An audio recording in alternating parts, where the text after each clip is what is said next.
Sí, sabemos que empezamos pues peor imposible, la verdad. Tenemos 0 puntos en las 3 primeras jornadas, pero bueno, el equipo está trabajando muy bien.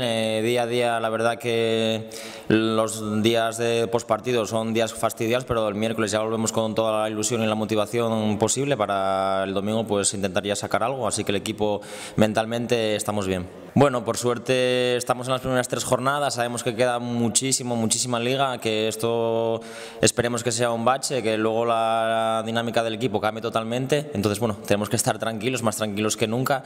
Como te digo, queda un mundo e intentar pues el domingo ya pues empezar a puntuar. Bien, bueno, todavía no hemos empezado a analizar el partido, pero bueno, supongo que estos días ya empezaremos a ir viendo cosas de ellos. Sabemos que, bueno, que el campo es un rival, o sea, el Compostela ahí en su campo es un rival muy complicado, que suele hacer las cosas muy bien, un fútbol bastante combinativo y bueno, intentaremos pues, con nuestras armas pues sacar algo positivo.